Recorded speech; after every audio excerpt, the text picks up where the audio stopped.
alunos, é um grande prazer estar aqui novamente com vocês.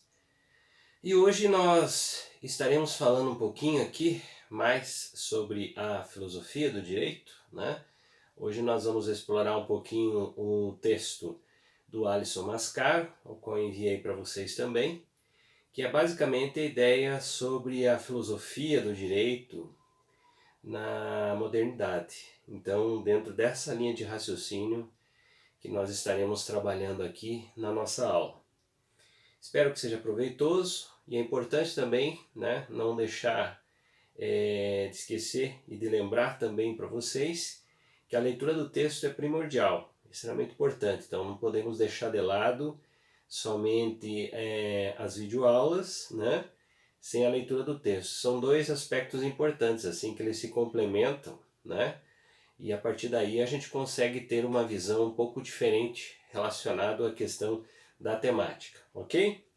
Pois bem, então vamos ao nosso texto ali relacionado então à modernidade, né? Então a gente vai ver alguns autores aí que são importantes dentro dessa linha de raciocínio para verificar basicamente quais são as características de cada um desses autores aí que vão trazer para nós algumas informações extremamente importantes, né? Então vamos ao nosso primeiro slide. O pensamento jurisfilósofo moderno, no movimento que se dá do absolutismo ao iluminismo, foi produzido por uma série de pensadores de grande vulto. O último marcante deles foi Kant, mas Hobbes, Locke e Rousseau, que influenciaram decisivamente os seus tempos, no que tange à política e às lutas sociais. São também três pensadores muito distintos no que se diz respeito aos horizontes postulados, ainda que sejam todos defensores da ideia do contrato social. Ocorre que cada um desses filósofos desenha o contrato social de um modo específico, para os proveitos políticos e também específicos. Bom, nesse sentido eu poderia falar para você que são três autores extremamente importantes, né? Sem dúvida nenhuma, e cada um deles vai trazer uma característica específica. Então, defende-se basicamente um aspecto comum entre todos eles, mas ao mesmo tempo a gente pode perceber que cada um deles vai tomar uma linha, um pensamento, um foco diferente com relação então a essa característica que cada um deles traz. Observemos então o nosso próximo slide. Hobbes é o mais vigoroso defensor teórico do absolutismo que seu tempo viu produzir, justamente porque assim o faz, já liberto da tradição teológica que fundamentava o poder do soberano num direito divino. Hobbes é absolutista, mas já com uma visão filosófica moderna, racional.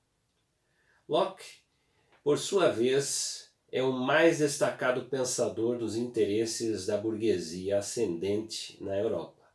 Seu pensamento, que se dá às bases do liberalismo, é totalmente aproveitado pela lógica burguesa. Rousseau, de todos os mais importantes e mais compromissados com as questões sociais, é aquele que consegue fazer a tensão mais profunda da própria filosofia política e do direito moderno. Rousseau é quem vai mais a fundo em seu próprio tempo, no desenvolvimento crítico da democracia e da própria verdade social moderna. Em grande medida, será Rousseau e o elo da história que liga a modernidade e a filosofia crítica contemporânea. Nesse sentido, a gente pode ver que Rousseau realmente ele tem assim, uma grande importância nos seus escritos, nas suas contribuições, quando vão discutir esse momento assim, que é um momento um tanto quanto conturbado, que é o período em que nós temos aí o absolutismo e o período em que nós temos o iluminismo acontecendo. Então essas duas concepções são extremamente importantes porque elas vão despertar, em muitos casos, teóricos que vão fazer a crítica ao absolutismo. Bem como você terá teóricos que vão efetivamente enaltecer o processo do absolutismo, trazendo, de certa forma, uma importância na concepção do direito divino, né? E outros vão, em outras palavras, fazer a crítica a esse processo do direito divino. Mesmo porque nós temos aí um ponto importante que a gente não pode deixar de lado, que é a relação do Estado, que até então você não tinha essa concepção de Estado. Nesse momento, você tem basicamente essa estrutura, que ela passa a ser extremamente importante. Mesmo na mão dos absolutistas, você percebe que ela é uma estrutura assim de grande valor, principalmente na análise crítica que se faz com relação a grande parte desses teóricos que são dessa fase aí. Vamos adiante então. No próximo slide. Hobbes. Thomas Hobbes, 1588-1679, representa um grande marco teórico do absolutismo. Sua filosofia é um dos pontos mais altos da modernidade, justamente por seu caráter original e peculiar. Sua obra trata tanto de assuntos da filosofia do conhecimento, quanto da teologia e de política. Os dois livros mais destacados de Hobbes são Do Cidadão, de 1642, e O Leviatã, ou A Matéria, Forma e Poder de um Estado Eclesiástico Civil, de 1651. No que tange a sua filosofia geral, Hobbes é um defensor do empirismo, sendo um destacado continuador da corrente inglesa da filosofia do conhecimento. Hobbes toma partido do legado de Francis Bacon, de quem foi próximo contra as investidas racionalistas de Descartes, a quem inclusive conheceu pessoalmente, a conta de quem polemizou. Aí a gente tem então essa figura muito interessante, que é Thomas Hobbes, que vai, em outras palavras, trazer para nós assim diversas discussões, né? Ao mesmo tempo que se constrói essas discussões, eles vão trazer grandes contribuições, né, principalmente nas suas obras, quando vai se tratar desse cotidiano, dessa nova estrutura que vai, em outras palavras, se relacionar com o Estado, né? Seja esse Estado nas mãos dos absolutistas, ou seja esse Estado idealizado através da crítica de alguns desses teóricos, né? Em outras palavras, eles vão trazer assim um processo que vai se construindo historicamente e não vai ser deixado de lado, mesmo porque, se nós pensarmos, o resultado de grande parte daquilo que se construiu, daquilo que se contribuiu nessa fase, nós teremos lá a sua efetiva prática, principalmente quando se trata da Revolução Francesa, que é, em outras palavras, né, importante historicamente, e ao mesmo tempo nós temos a referência aí de uma estrutura de troca de poder, onde você tem a saída do absolutismo e, em outras palavras, uma outra classe que vai tomar o poder, né, que vai conduzir a França nessa fase aí. Vamos ao nosso próximo slide. Contrato social em Hobbes. Hobbes constrói sua filosofia política em franca oposição à tradição filosófica estabelecida que remota a Aristóteles. Nos tempos modernos, Hobbes é justamente um dos primeiros a se insurgir violentamente contra o pensamento político aristotélico. Se o fundamento do pensamento político de Aristóteles era o de considerar o homem um ser social, Zumportum, e portanto natureza tendente a um viver em conjunto com os demais homens, Hobbes inicia sua filosofia política de um ponto exatamente contrário. O indivíduo é a base de seu pensamento. Contra Aristóteles, Hobbes dirá que não é natural que cada homem tenha, por fim, a associação com os outros homens. Se assim o é, a vida social se revela aos homens artificialmente. Somente um contrato, um pacto, enseja que os homens que vivem em função de seus interesses pessoais passem a viver em conjunto. Essa relação do contrato social é, em outras palavras, a relação dessa convivência. Então está dentro desse princípio, do processo da convivência. Então essa característica passada por nós aqui, por Thomas Hobbes, ele está diante dessa relação da construção. É claro que se nós pensarmos, por exemplo, esse processo ao qual ele traz para nós, é um processo, de certa forma, construído dentro dos princípios ideológicos que vão se constituir na sua teoria. Então ele vai trazer diante das suas obras, dos seus questionamentos, dos seus textos, relações que estão direcionadas ao pensamento, à linha de pensamento dos seus conceitos aí. Vamos adiante então ao nosso próximo slide. O direito natural hobbesiano. Do mesmo modo que Hobbes é muito insólido e original no que se refere à sua filosofia política, é absolutista contratualista, é também no que se diz respeito ao direito natural. Para Hobbes, a mais alta expressão da justiça está no cumprimento das determinações do soberano, na medida em que os homens alienaram os seus interesses pessoais, aqueles que lhes dá em troca a segurança e a paz. Mas, ao mesmo tempo, essa submissão ao poder estatal não nega o fato de que haja uma lei da natureza que se expressa pela razão e que justamente pelas insuficiências do homem se caracterizará em estado de natureza. É suplantada pela lei civil do soberano. Se Hobbes peculiarmente é absolutista e contratualista, é também uma espécie de jusnaturalista, que tem por justo o direito estatal, tanto do cidadão quanto no Leviatã. Hobbes afirma a existência de leis que precedem a vida sobre o pacto social, as leis naturais. Assim definirá em O Cidadão.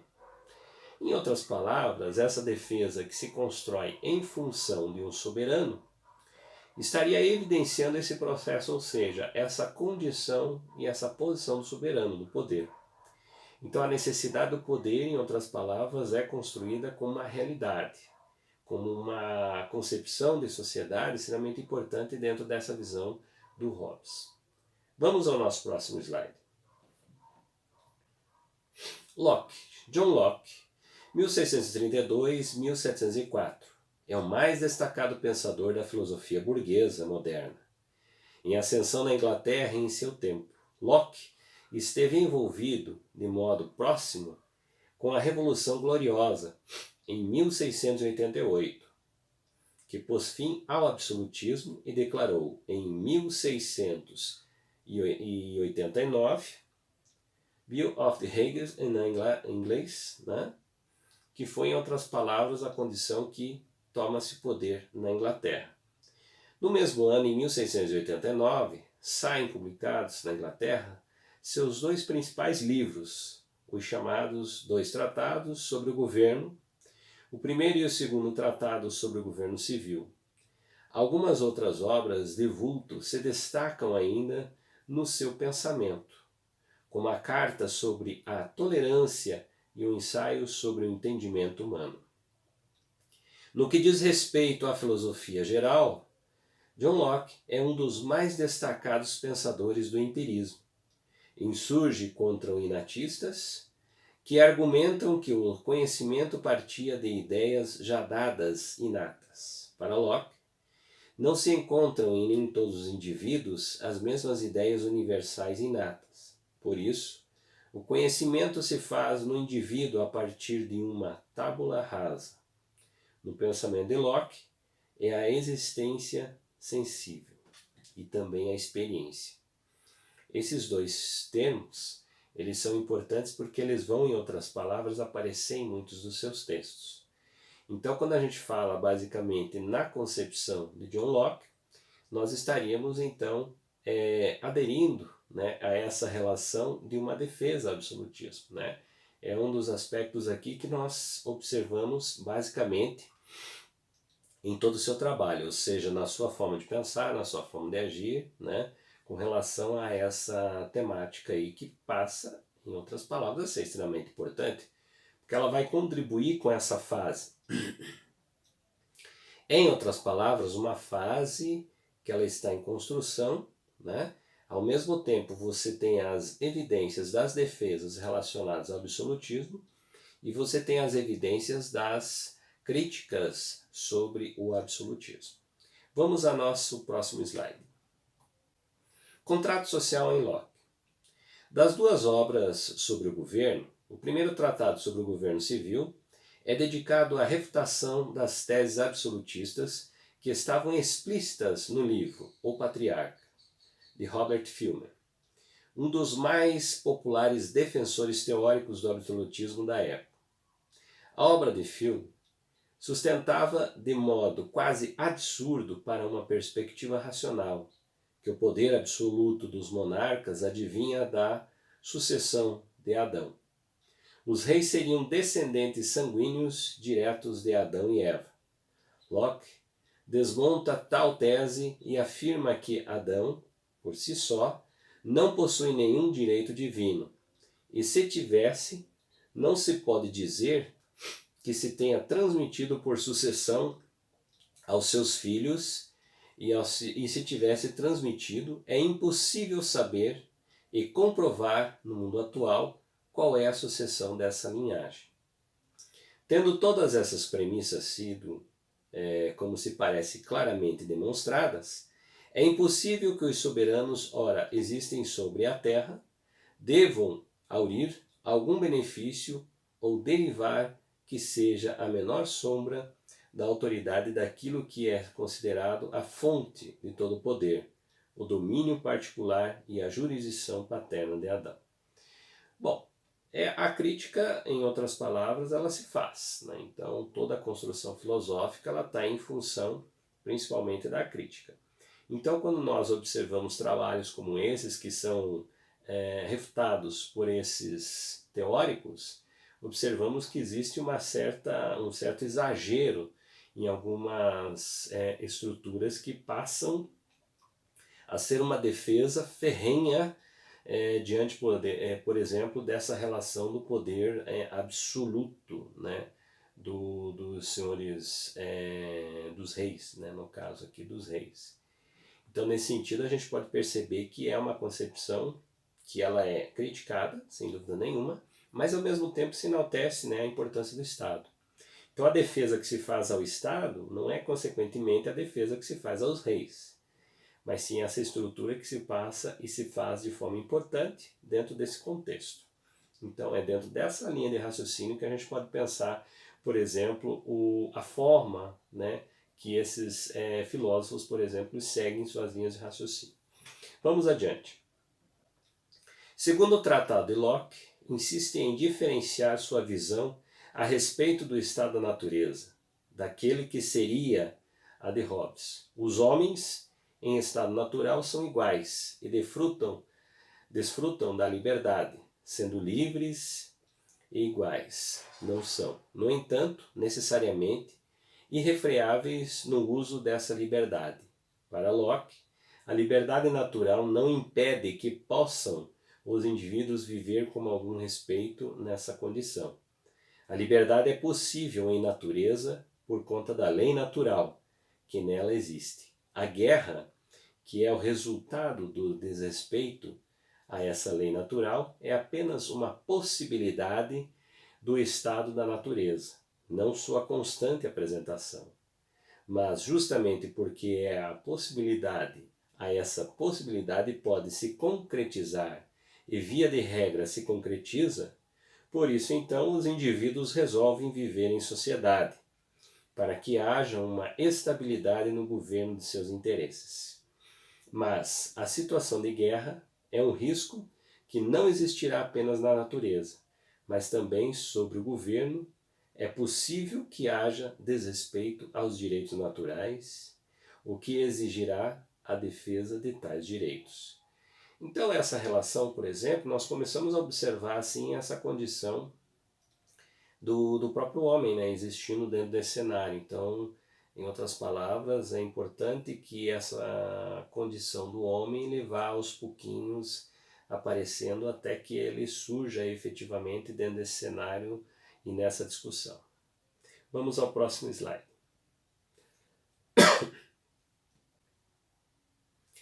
A finalidade precípua do contrato social é, para o pensamento de Locke, a garantia da prosperidade privada, da propriedade privada, perdão. São célebres suas palavras nesse sentido.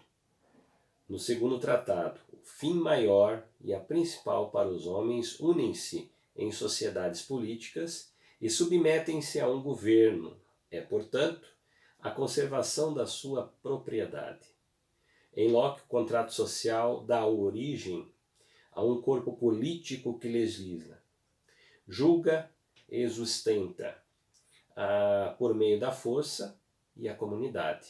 O Estado não surge como um negador dos direitos naturais, antes é um continuador desses direitos, garantindo-os.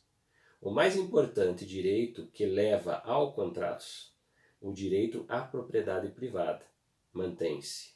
Apenas o direito à justiça, por conta da própria, é retirado dos indivíduos, situando-os agora nas mãos do Estado.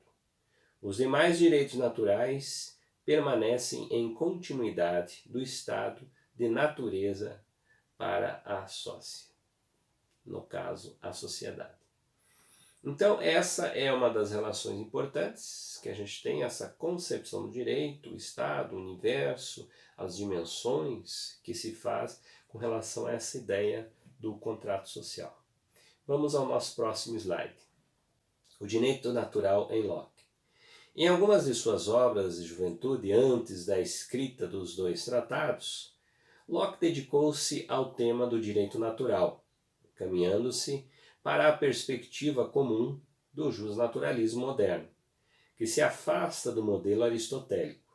Em 8 ensaios sobre a lei de natureza, escritos em 1663 e 1664, Locke afirma existir uma lei da natureza passível de ser conhecida por todos os que abriga a todos os homens. Contudo, Locke não se baseia num direito natural advindo de uma razão inata.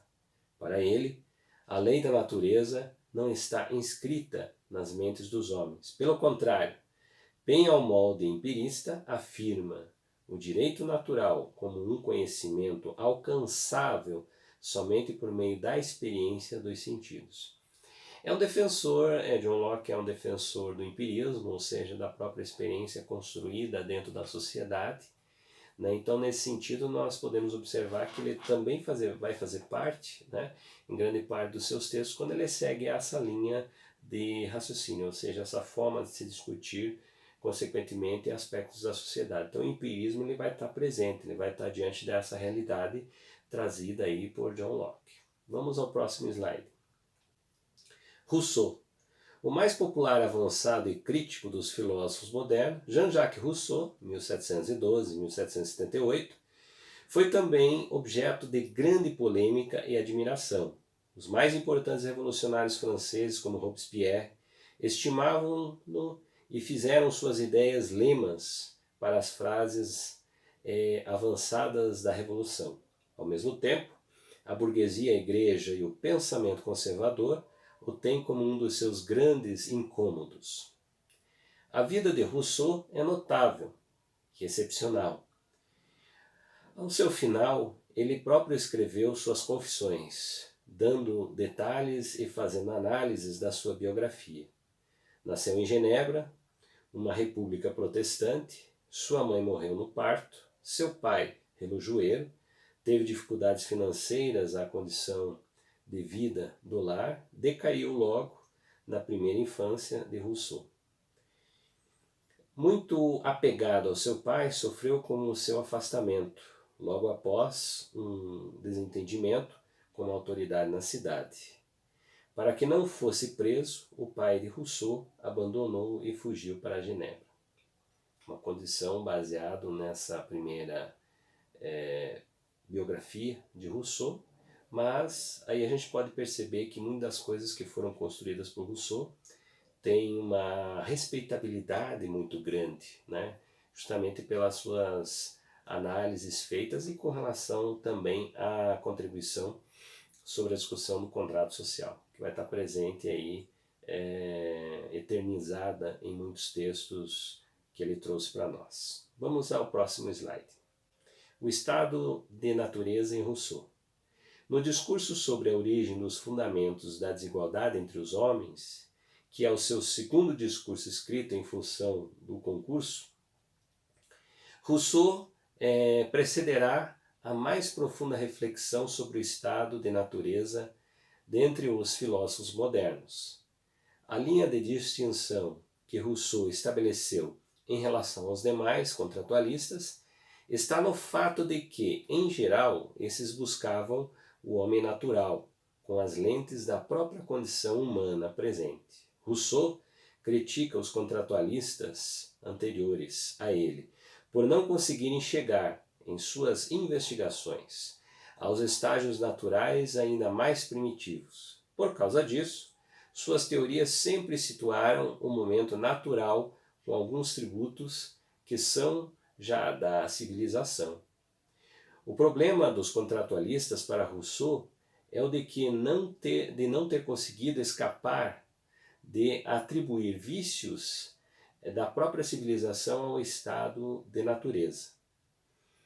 Como toda projeção do homem presente para o passado, carrega consigo os preceitos de modo a ser a visão do mundo atual. Rousseau considera que não se trata de montar um painel do estado de natureza com base nos fatos recolhidos no presente. Assim sendo, Rousseau não fará uma antropologia do estado da natureza. Pelo contrário, trabalhará no plano das hipóteses no nível argumentativo. Uma excelente informação, né? Um grande teórico. 3 grandes teóricos nós tivemos nesse texto. Ele passa a ser extremamente importante, então eu peço a vocês que leiam atentamente esse texto e ele vai efetivamente contribuir principalmente nessa visão que se constrói aí diante da modernidade, ou seja, essa relação do Estado, né, da concepção do Estado, dessa estrutura, embora seja uma condição que ela é voltada principalmente no pensamento absolutista, mas ela é uma contribuição extremamente importante, né, quando nós vamos pensar a característica do pensamento do direito, do pensamento da filosofia, que se faz diante dessa realidade histórica e social. A todos vocês, muito obrigado. Espero que tenha contribuído com vocês essas discussões e claramente peço a vocês, leiam os textos, né, para nós estarmos dialogando entre o que foi dito aqui no vídeo e o que está no texto de vocês disponível. A todos vocês, muito obrigado e bons estudos.